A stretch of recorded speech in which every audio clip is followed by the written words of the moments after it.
మనుషులు ధన్యులు ఎప్పుడవుతారన్న సంగతిని గూర్చి ప్రభువైన యేసుక్రీస్తు వారి మాటలలో మనం నేర్చుకుంటున్నాం. అనేక సందర్భాలను గత పాఠ్యాంశాలలో మనం వివరించుకున్నాం.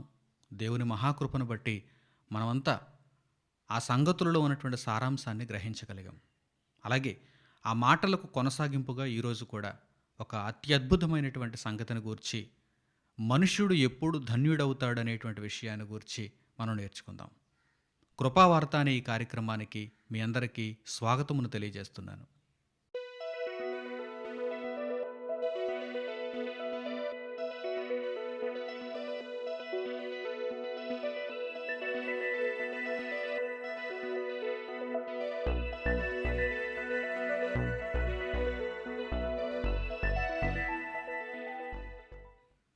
మనుషులు ధన్యులు ఎప్పుడవుతారు? మనిషి దేవుని చేత ధన్యుడు అని ఎప్పుడు పిలువబడతాడు? ఈ విషయాన్ని గూర్చి యేసుక్రీస్తు వారి యొక్క బోధనలో మనం అనేకమైనటువంటి విషయాలను తెలుసుకుంటున్నాం. ధన్యుడు అంటే అర్థం ఏంటి? ఒక గొప్ప భాగ్యమును పొందేవాడు, ఒక గొప్ప ఫలితమును, ఒక గొప్ప లాభమును పొందేవాడు అని అర్థం. అతనిని ధన్యుడు అంటారు, భాగ్యవంతుడు. మనుషులు ఎప్పుడు ధన్యులవుతారు? మనుషులు ఎప్పుడు ధన్యులవుతారు? లోకపరంగా ఆలోచన చేస్తే డబ్బు సంపాదిస్తే ధన్యులని, బాగా చదువుకుంటే, విజ్ఞానమును సంపాదిస్తే ధన్యులని, పేరు ప్రఖ్యాతలను, అధికారాన్ని సంపాదిస్తే ధన్యులని, ఆయా రంగాలలో ఏవైనా విశిష్టమైనటువంటి సేవలు చేస్తే ధన్యులని లోకపరంగా లోకులు మాట్లాడతారు. అయితే దేవుడు చెప్పినటువంటి సంగతులు, దేవుని కుమారుడైన యేసుక్రీస్తు ప్రభువారి యొక్క బోధనలో మనకు కనిపిస్తున్నటువంటి సంగతులు, మనుషులు ఎప్పుడు ధన్యులవుతారు అనగానే ఆయన అద్భుతమైనటువంటి సంగతులను తెలియజేస్తున్నారు. ఈరోజు చక్కని పాఠమును మనం నేర్చుకుందాం. ముందుగా ఆ మాటల యొద్దకు మనం వెళ్ళి ఆ మాటను చూద్దాం. పరిశుద్ధ గ్రంథంలో మత్తయి సువార్త 5వ అధ్యాయము 10వ వాక్యాన్ని చూడండి. మత్తయి సువార్త 5వ అధ్యాయము 10వ వాక్యం.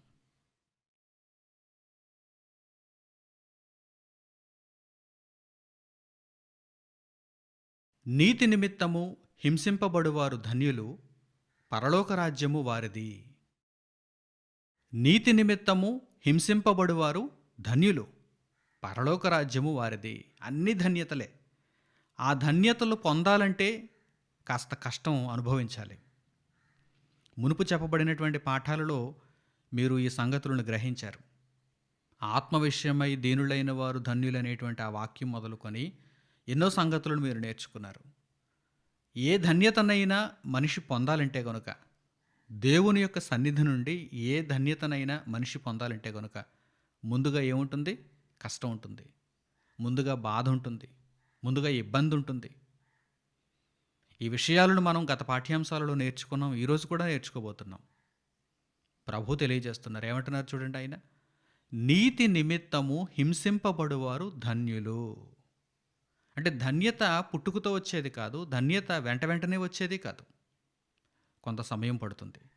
ఈ సమయంలో ఇదిగో ప్రభువు చెప్పినటువంటి ఈ అర్హతను మనం సంపాదించుకోవాలి. ఆ వాక్యము మనలో నెరవేరాలి. నీతి నిమిత్తము హింసింపబడుట ఈరోజు మనం నేర్చుకుందాం. అలా హింసింపబడిన వారికి, నీతి నిమిత్తము హింసింపబడిన వారికి పరలోక రాజ్యం అనుగ్రహింపబడుతుంది. వారు ధన్యులు, ఎందుకంటే వారికి పరలోక రాజ్యం అనుగ్రహింపబడుతుంది.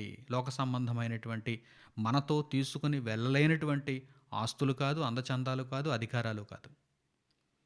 పరలోక రాజ్యము, నిత్యము ఉండే ఆ రాజ్యము. నీతి నిమిత్తము హింసింపబడు వారికి పరలోక రాజ్యము అనుగ్రహింపబడుతుంది. ఈరోజు ఈ పాఠ్యాంశంలో నీతి నిమిత్తము హింసింపబడుట ఎలాగో, అసలు మన జీవితాలలో నీతి నిమిత్తము హింసింపబడుట అంటే అది ఏ విధంగా జరుగుతుంది? అసలు మనలను నీతిగా ఉన్నప్పుడు ఎవరు హింసిస్తారు? ఈ విషయాలను చక్కగా ఆలోచన చేద్దాం. పరిశుద్ధ గ్రంథంలో దేవుని మాటలలో మనం తెలుసుకుందాం. ప్రియులారా, ఈ మనుష్య లోకంలో నీతి నిమిత్తము హింసింపబడాలి అంటే నీతి నిమిత్తము హింసించేవారు ఉండాలి కదా. నీతి నిమిత్తము ఎవరైనా హింసింపబడి ధన్యులవ్వాలంటే నీతి నిమిత్తము హింసించేవారు కూడా ఉండాలి కదా. నీతి నిమిత్తము హింసించేవారు ఎవరు? ఎవరు హింసిస్తున్నారు? మనము నీతిగా ఉంటే, మనుష్యులలో ఎవరైనా నీతిగా ఉంటే ఎవరు హింసిస్తున్నారు? మనుషులే. మనుషులే. జంతువులు కాదు, పక్షులు కాదు, చేపలు కాదు, పురుగులు కాదు, ఏవేవో క్రూరమైనటువంటి జీవులు కాదు. మనుషులే. మనుషులే. ఒక మనిషి నీతిమంతుడుగా ఉన్నప్పుడు మనుష్యులే అతనిలో ఉన్న నీతిని బట్టి అతనిని హింసిస్తున్నారు. ఈ విషయాన్ని పరిశుద్ధ గ్రంథంలో దేవుని మాటలలో మనం చూద్దాం. నీతి నిమిత్తము హింసింపబడేవారు ధన్యులు. అసలు హింసించేదెవరు? హింసించేదెవరు? మనుష్యులే. మనుష్యులే. ఈ మానవ లోకం నీతిని ప్రేమిస్తున్నాము, నీతిగా అందరూ ఉండాలని పైకి చెబుతుంది కానీ నీతి అంటే అస్సలు గిట్టదు ఈ లోకానికి. అవును, నిజం. నీతిగా నడుచుకోవాలని, న్యాయవంతమైనటువంటి మార్గంలో మనం వెళ్ళాలని ఈ లోకమంతా పైకి చెబుతుంది. కానీ ఎవరైనా ఒకవేళ నిజంగా నీతి మార్గంలో నడుచుకుంటున్నప్పుడు, న్యాయవంతంగా వారు బ్రతుకుతున్నప్పుడు ఈ లోకము వారిని హింసిస్తుంది, చివరకు చంపేస్తుంది. ఈ లోకం యొక్క విధానాన్ని మొట్టమొదట మీరు తెలుసుకోవాలి. ఈ మాటలను మీరు నేర్చుకోవాలంటే లోకం యొక్క పోకడ మీకు అర్థం కావాలి. లోకమందు ఉన్నటువంటి మనుషులందరూ కూడా ఎలాంటి వారు అనగానే పైకి మాటలలో నీతిని అపేక్షిస్తున్నట్టుగా, నీతిని ప్రేమిస్తున్నట్టుగా వారు చెబుతారు, చూపిస్తారు. అయితే నిజంగా ఎవరైనా నీతి మార్గంలో ఉన్నప్పుడు వారిని సహించలేరు, వారిని హింసిస్తారు. ఒక చక్కని ఉదాహరణ ప్రభు అయిన యేసుక్రీస్తు వారి మాటల్లోనే మనం చూద్దాం. లోకములోనికి యేసుక్రీస్తు ప్రభువారు అనుగ్రహింపబడ్డారు. ఆయన వెలుగు, లోకమునకు ఆయన వెలుగు. మరి యేసుక్రీస్తు ప్రభువును లోకము ప్రేమించిందా, లోకము ద్వేషించిందా? యేసుక్రీస్తు ప్రభు శరీరధారిగా లోకములోనికి ఒక వెలుగుగా అనుగ్రహింపబడ్డారు. ఆ వెలుగును ఈ లోకము ద్వేషించిందా, ప్రేమించిందా? ద్వేషించింది కనుకనే హింసించారు, బాధ పెట్టారు, సిలువ వేసి చంపారు. లోకం పైకి మాత్రం ఏం చెబుతుంది?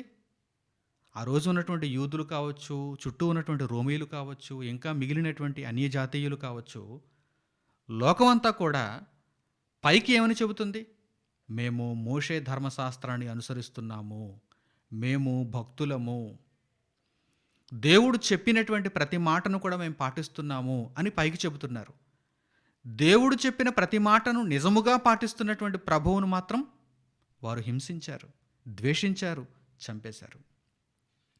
ప్రియులారా, ఆలోచన చేయాలి. నీతి నిమిత్తము హింసింపబడువారు ధన్యులు. నీతి నిమిత్తము ఎవరైనా హింసింపబడుతున్నారంటే వారిని హింసించుచున్నవారు ఎవరు అనగానే మరలా మనుషులే, మానవ లోకమే. ప్రభువారి మాటలలో ఈ సంగతులను మీరు చూడండి. యోహాను సువార్త 3వ అధ్యాయము 19వ వచనం. యోహాను సువార్త 3వ అధ్యాయము 19వ వచనాన్ని చూడండి.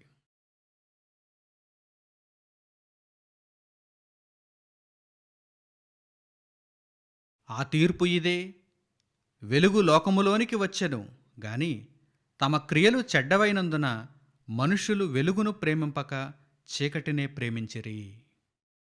వెలుగు లోకములోనికి వచ్చెను అంటే ఎవరొచ్చారు? యేసుక్రీస్తు ప్రభు వచ్చారు. దేవుని కుమారుడైన ఆయన పూర్తిగా సత్యము చేత మూర్తీభవించినవాడు. ఆయన దగ్గర మనుషులకు లాభమే కలిగింది తప్ప ఏ మనిషి కూడా ఆయన వలన నష్టపోలేదు. కుంటివారికి కాళ్ళిచ్చాడు, గుడ్డివారికి కన్నులిచ్చాడు, అనేకమైనటువంటి స్వస్థత కార్యములను జరిగించాడు, పరలోక రాజ్యమును గూర్చి బోధించాడు. అప్పటి వరకు ఎవ్వరూ బయలుపరచని పరలోకమందున్న తండ్రి యొక్క పూర్తి జ్ఞానమును తెలియజేశారు. తన బ్రతుకంతా కష్టపడి, ఆకలితో ఉండి, లేమితో ఉండి ప్రజలందరి అవసరాలను ఆయన తీర్చాడు. అందరికీ ఆయన వలన మేలే జరిగింది. అయితే ఆయనను అందరూ ద్వేషించిన వారుగా కనిపిస్తున్నారు. లోకము ఆయనను సిలువ వేసింది. ప్రభువు చెబుతున్నారు ఇక్కడ ఆయన మాటలలో చూడండి. ఈ లోకమునకు వెలుగు అనుగ్రహింపబడింది. కానీ మనుషుల క్రియలు చెడ్డవైనందున వారు పైకి మాటలలో అయితే మాకు వెలుగు కావాలని, మేము వెలుగులో నడుచుకుంటామని, వెలుగు మంచిదని చెబుతారు. కానీ వారి క్రియలు చెడ్డవైనందున వారేమాత్రము వెలుగునొద్దకు రారు. వారు చీకటిని ప్రేమిస్తున్నారు. ఇప్పుడు అర్థమవుతుందా మీకు? నీతి నిమిత్తము హింసింపబడుతున్నటువంటి నీతిమంతులు ఉన్నారు అంటే వారిని హింసించుచున్న వారు ఎవరు అనగానే మనుష్యులే. పైకి చెబుతారు మనం నీతిగా ఉండాలని, పైకి మాత్రమే వేషధారణగా కొన్ని మాటలు చెబుతారు. మనమంతా నీతి మార్గంలో నడుచుకోవాలని, నీతిని ప్రేమించాలని పైకి చెబుతారు. కానీ వారి క్రియలు చెడ్డవి. నిజానికి వారు బ్రతుకులలోనికి వెళ్ళి మనం చూడగలిగితే, ఆచరణలో మనం చూడగలిగితే వారంతా కూడా చెడ్డదానిని ప్రేమించువారు, చెడ్డదానిని జరిగించువారు. చూసారా? వెలుగును ప్రేమిస్తున్నాము, వెలుగు మాకు కావాలి, వెలుగులో నడుచుకుంటామని పైకి మాత్రమే చెబుతారు. నిజంగా దేవుడు వెలుగును లోకమునకు అనుగ్రహించినప్పుడు వెలుగును ఏం చేశారు? ద్వేషించారు. వెలుగును కాదనుకున్నారు, చీకటినే ప్రేమించారు. ఎందుకు చీకటిని ప్రేమించారు, వెలుగును ద్వేషిస్తున్నారు అనగానే వారి క్రియలు చెడ్డవి. అంటే ఆచరణలోనికి వచ్చేసరికి వారు వెలుగును స్వీకరించారు, నీతిని అంగీకరించారు. అలాంటి మనుషులతో ఈ లోకం నిండిపోయినది కనుక ఎవరైనా ఒకవేళ దేవుని మాటలను స్వీకరించి ఆ మాటలలో ఉన్న నీతి ప్రకారము నడుచుకుంటే గనుక ఆ నీతిమంతులను చుట్టూ ఉన్నటువంటి లోకం హింసిస్తుంది. కనుకనే నీతి నిమిత్తము హింసింపబడువారు ధన్యులు. వారు చాలా అరుదుగా ఉంటారు. అట్టివారికి పరలోక రాజ్యము అనుగ్రహింపబడుతుంది. లోకమంతా కూడా నీతి నిమిత్తము హింసింపబడటానికి ఒప్పుకోదు. లోకమంతా నీతి మార్గంలో నడుచుకోవటానికి అంగీకరించదు. కానీ నీతి మార్గంలో ఎవరైనా ఉంటే గనుక హింసించడానికి మాత్రం లోకం ముందుకొస్తుంది. అంటే మనుషులు ముందుకొస్తారు. ప్రియులారా, మీరు ఆలోచన చేయాలి. నీతి, న్యాయం, ధర్మం కేవలం మాటల వరకేనా? ప్రవర్తనకు అవి పనిచేయవా? ఆచరణకు అవి పనిచేయవా? ఒక్కసారి మీరు గమనించాలి. నీతి నిమిత్తము హింసింపబడుట అనేది ఒక గొప్ప సంగతి, అది ధన్యతకు సంబంధించినటువంటి సంగతి అని ప్రభువైన యేసు పలికారు. అంటే ఆ మాటల ప్రకారం మనం జీవించటానికి మనము నిజముగా నిశ్చయించుకోవాలి. పరలోక రాజ్యమును పొందాలని ఆశ ఒక్కటే ఉంటే సరిపోదు. ఆ పరలోక రాజ్యమును పొందుటకు ఇదిగో ఈ విధమైన ప్రవర్తన మనలో ఉన్నదా? నీతి నిమిత్తము మనం హింసింపబడటానికైనా సిద్ధపడుతున్నామా లేదా అనే దానిని మనం గమనించాలి. ప్రియులారా, చరిత్రలో ఎన్నో సందర్భాలలో నీతిమంతులు హింసింపబడ్డారు. నీతిమంతులను హింసించిన వారు మనుషులే. నీతిమంతులు హింసింపబడ్డారు, వారు ధన్యులైపోయారు. చరిత్రలో ఎందరో నీతిమంతులు ఉన్నారు అలాంటి వారు. ఆ నీతిమంతులను హింసించినది ఎవరు? మరల మనుషులే. ఆ మనుషులు నీతిమంతులను ఎందుకు హింసిస్తున్నారు? వారి క్రియలు చెడ్డవి, వారు దుర్నీతిని ప్రేమిస్తున్నారు. పైకి మాటలకైతే నీతిని ప్రేమిస్తున్నాం, నీతిని అంగీకరించాలి, నీతిగా అందరూ ఉండాలని చెబుతారు తప్ప వారి చేతలలో చూస్తే, వారి క్రియలను చూస్తే అవి దుర్నీతి క్రియలు. ఒక ఉదాహరణగా కయీను హేబెలును మనం చూస్తే, కయీను హేబెలును ఎందుకు చంపేశాడు? కయీను తన సహోదరుడైనటువంటి హేబెలును ఎందుకు చంపేశాడు? కేవలం తన క్రియలు చెడ్డవి. అతడు దుర్నీతిని ప్రేమిస్తున్నాడు. కయీను దుర్నీతిని ప్రేమిస్తున్నాడు, చీకటిని ప్రేమిస్తున్నాడు. కనుక వెలుగును సహించలేకపోయాడు. తన సొంత తమ్ముడిని కూడా సహించలేకపోయాడు. వ్రాయబడిన చక్కని మాటను పరిశుద్ధ గ్రంథంలో ఈ సందర్భానుసారంగా మీరు చూడండి. యోహాను రాసినటువంటి మొదటి పత్రిక 3వ అధ్యాయము 12వ వాక్యంలో ఈ వివరణ వ్రాయబడింది. ఈ సమాధానం తెలియజేయబడింది. కయీను తన తమ్ముడైనటువంటి హేబెలును ఎందుకు చంపేశాడు? యోహాను రాసినటువంటి మొదటి పత్రిక 3వ అధ్యాయము 12వ వాక్యం చూడండి.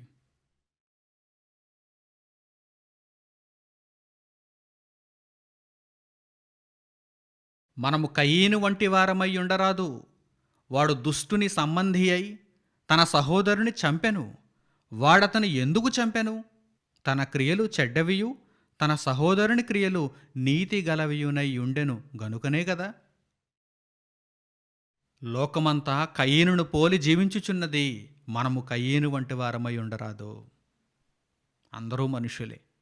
కానీ మనుషులలో కొందరు దుష్టుని చేత ఆవహింపబడ్డారు, దుష్టుని సంబంధులుగా మారిపోయారు.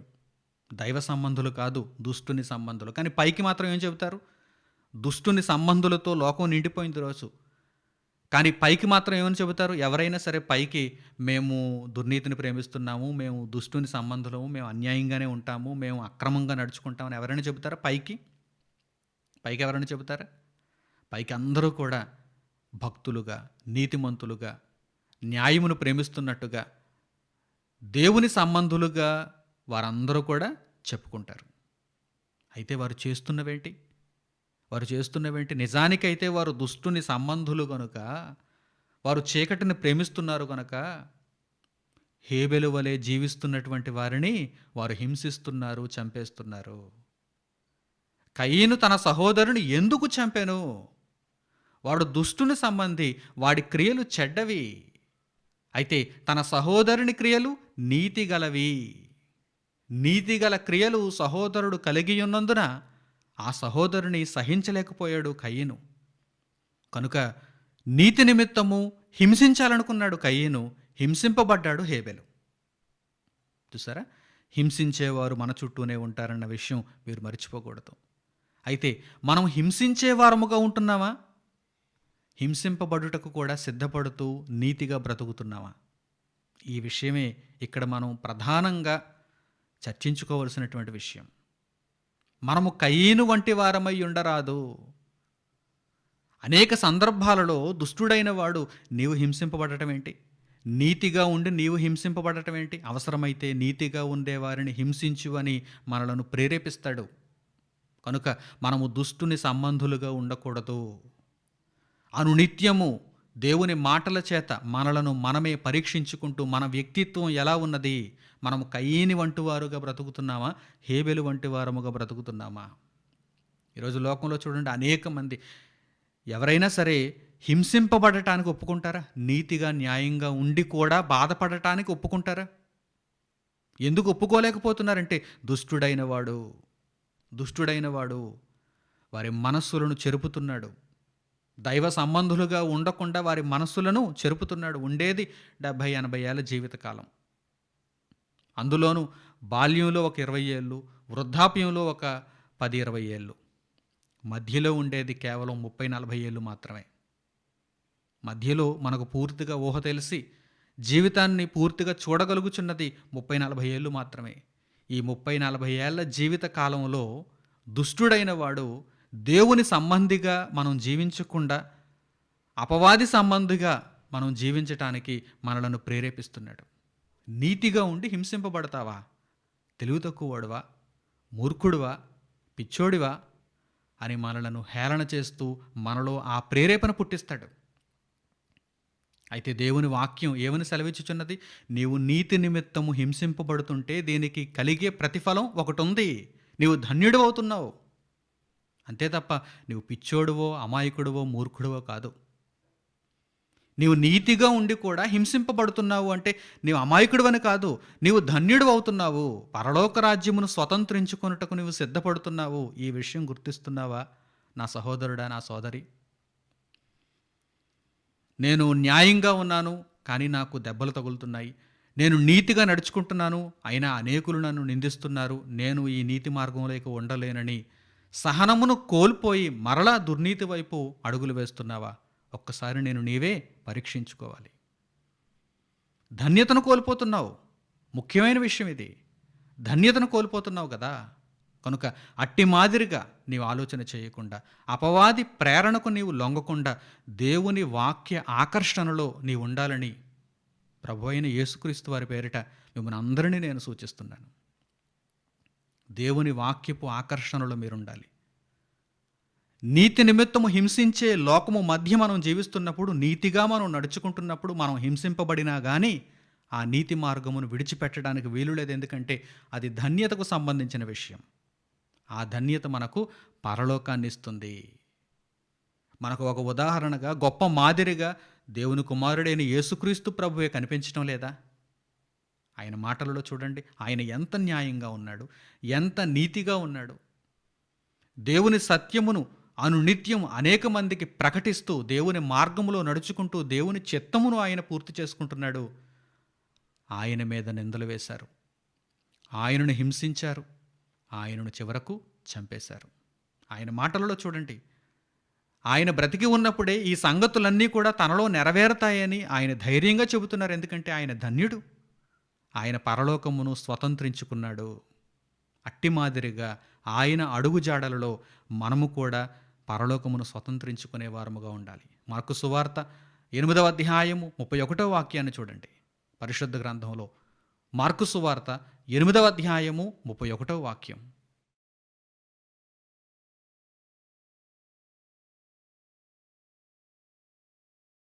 మరియు మనుష్య కుమారుడు అనేక హింసలు పొంది పెద్దల చేతను, ప్రధాన యాజకుల చేతను, శాస్త్రుల చేతను ఉపేక్షింపబడి చంపబడి 3 దినములైన తరువాత లేచుట అగత్యమని ఆయన వారికి బోధింపనారంభించెను. మనుష్య కుమారుడు అనేక హింసలు పొంది, కొన్ని కాదు, సంపూర్ణముగా మనుష్య కుమారుడు అనేక హింసలు పొంది పెద్దల చేత, ప్రధాన యాజకుల చేత, శాస్త్రుల చేత. ఆయనను ఉపేక్షించినది ఎవరో చూడండి. లోకంలో ఎవరైతే గొప్పవారని పిలువబడుతున్నారో వారే పెద్దలు. లోకంలో ఉన్న పెద్దలు, సమాజంలో ఉన్న పెద్దలు మంచివారుగా, గొప్పవారుగా పిలువబడుతున్నారు. వారే నీతిగా బ్రతుకుచున్న వారిని హింసిస్తున్నారు. మనుష్య కుమారుడు అనేక హింసలు పొందుతున్నాడు. మనుష్య కుమారుడు పెద్దల చేత, శాస్త్రుల చేత, ప్రధాన యాజకుల చేత ఉపేక్షింపబడుతున్నాడు. ఆయన చంపబడ్డాడు.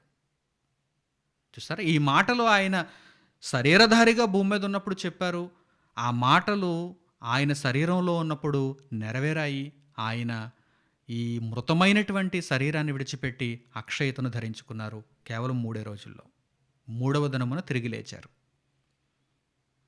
నీతి నిమిత్తము హింసింపబడ్డారు. పెద్దల చేత, ప్రధాన యాజకుల చేత, శాస్త్రుల చేత, చుట్టూ పేరు పలుకుబడులు ఉన్నవారి చేత, ప్రజలందరి చేత. ఎవరైతే గొప్పవారని, నీతిమంతులని పిలువబడుతున్నారో వారి చేత ప్రభు అయిన యేసు ఉపేక్షింపబడ్డాడు, నిందింపబడ్డాడు, హింసింపబడ్డాడు, చంపబడ్డాడు. అయితే 3వ దినమున ఆయన తిరిగి లేచాడు.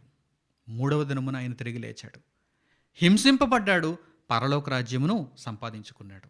కనుక మనము కూడా అట్టి మాదిరిగా నీతి నిమిత్తము హింసింపబడితే అది ధన్యతగా భావించి దేవుని మార్గమును, దేవుని వాక్యమును విడిచిపెట్టకుండా ప్రభువైన యేసుక్రీస్తు వారిని పోలి నడుచుకోవాలి. అప్పుడు మనకు పరలోక రాజ్యము అనుగ్రహింపబడుతుంది. నీతి నిమిత్తము హింసింపబడతాము, మనం ధన్యులం అవుతున్నాము.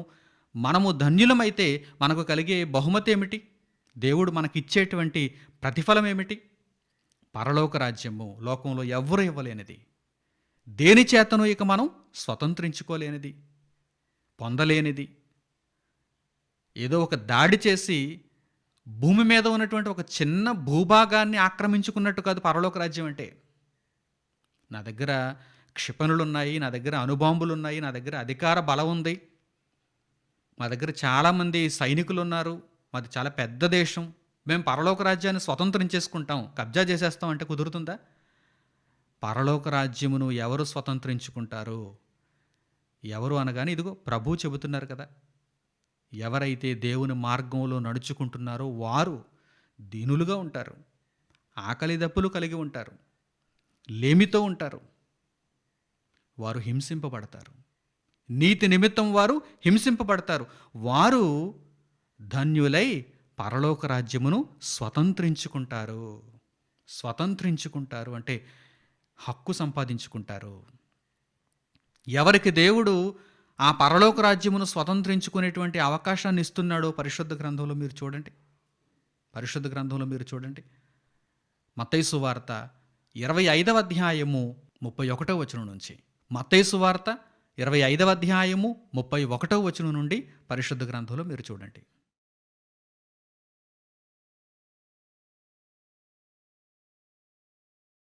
తన మహిమతో మనుష్య కుమారుడును ఆయనతో కూడా సమస్త దూతలను వచ్చినప్పుడు ఆయన తన మహిమగల సింహాసనము మీద ఆసీనుడై ఉండును. అప్పుడు సమస్త జనములు ఆయన ఎదుట పోగు చేయబడుదురు.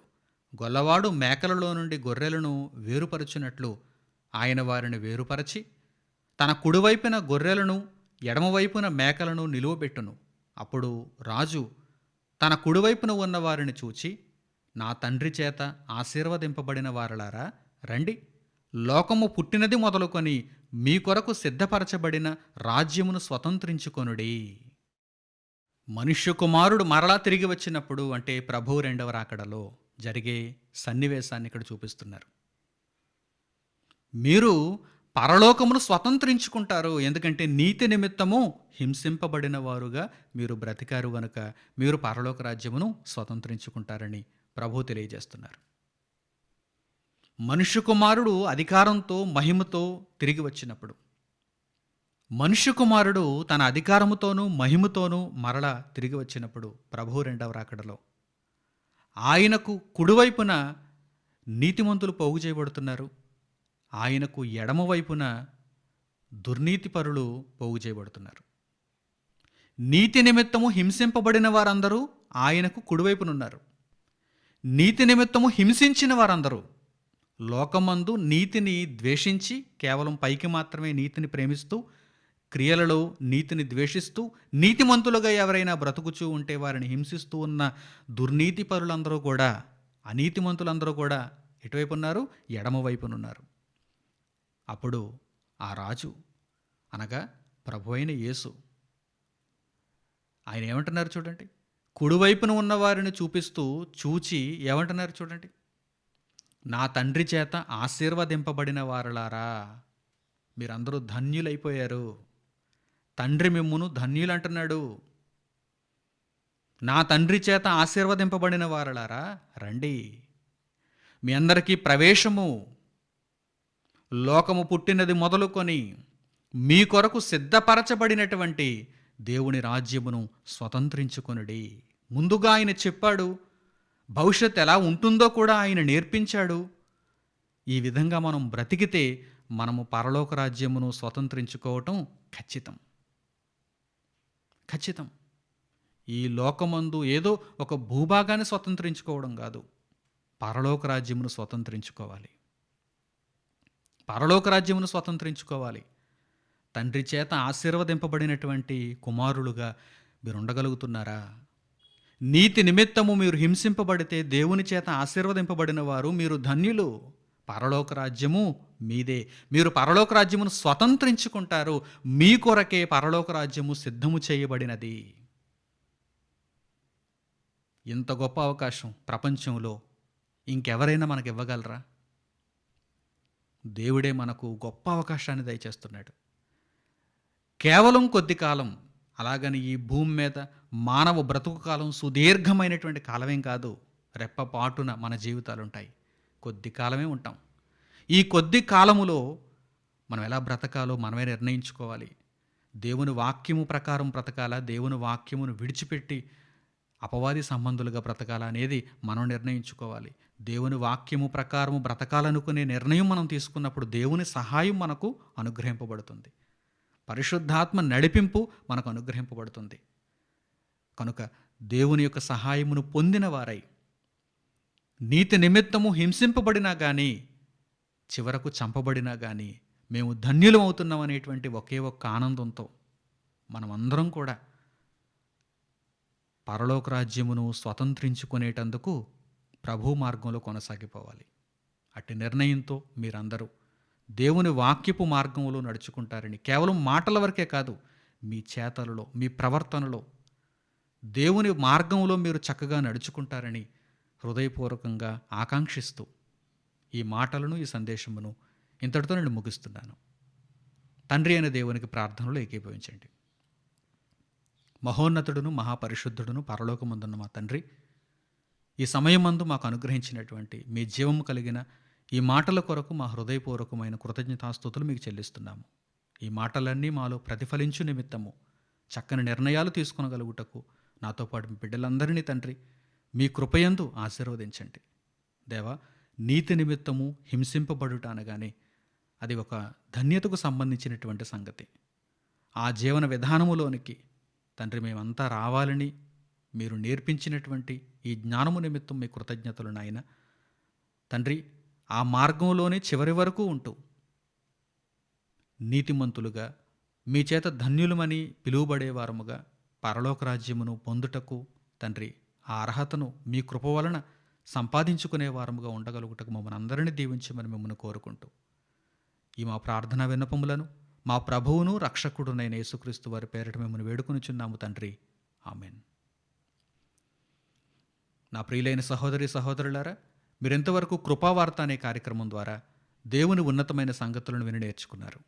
ఈ కార్యక్రమం ప్రతి సోమవారం సాయంత్రం 7 గంటలకు మా అధికారిక వెబ్సైట్ www.sutotal.com అనే వెబ్సైట్లో మీ కొరకు పొందుపరచబడుచున్నది. అలాగే వారంలో ప్రతిరోజు ప్రకటింపబడుతున్నటువంటి దేవుని వాక్యమును తప్పకుండా మీరు నేర్చుకుంటూ అనేక మందికి ఈ విషయాలను పరిచయం చేస్తూ ప్రభు సేవలో ముందుకు కొనసాగాలని మిమ్మల్ని అందరినీ నేను సూచిస్తున్నాను. అలాగే దేవుని వాక్యమును పుస్తక రూపంలో చదువుకొని దేవుని యొక్క జ్ఞానమును పొందటానికి మీలో ఎవరైనా ఆసక్తిని కనుపరిస్తే వెంటనే మాకు తెలియచేయండి.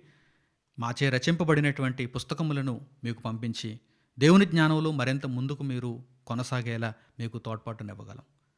ప్రకటనలు ఇంతటితో సమాప్తం. మన తండ్రి అయిన దేవుని ప్రేమ, మన రక్షకుడైన యేసుక్రీస్తు వారి కృప, పరిశుద్ధాత్ముని అన్యోన్య సహవాసము మనందరికీ సదాకాలము తోడై నడిపించునుగాక. ఆమెన్. అందరికీ వందనములు. సెలవు.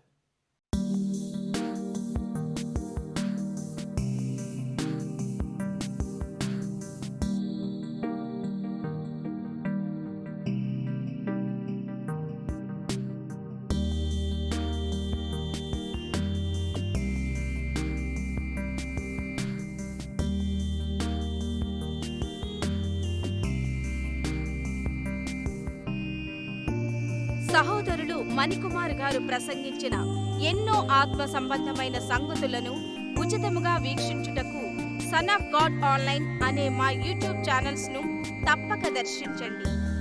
మా సమాచారమును ఎప్పటికప్పుడు తెలుసుకొని ఆత్మీయాభివృద్ధి నొందవలనంటే సన్ ఆఫ్ గాడ్ ఆన్లైన్ అనే మా యూట్యూబ్ ఛానల్స్ ను సబ్స్క్రైబ్ చేసుకోండి. సత్వర నోటిఫికేషన్ల కొరకు సబ్స్క్రైబ్ బటన్ ప్రక్కనే ఉన్న బెల్ సింబల్ ను క్లిక్ చేయండి. ధన్యవాదములు.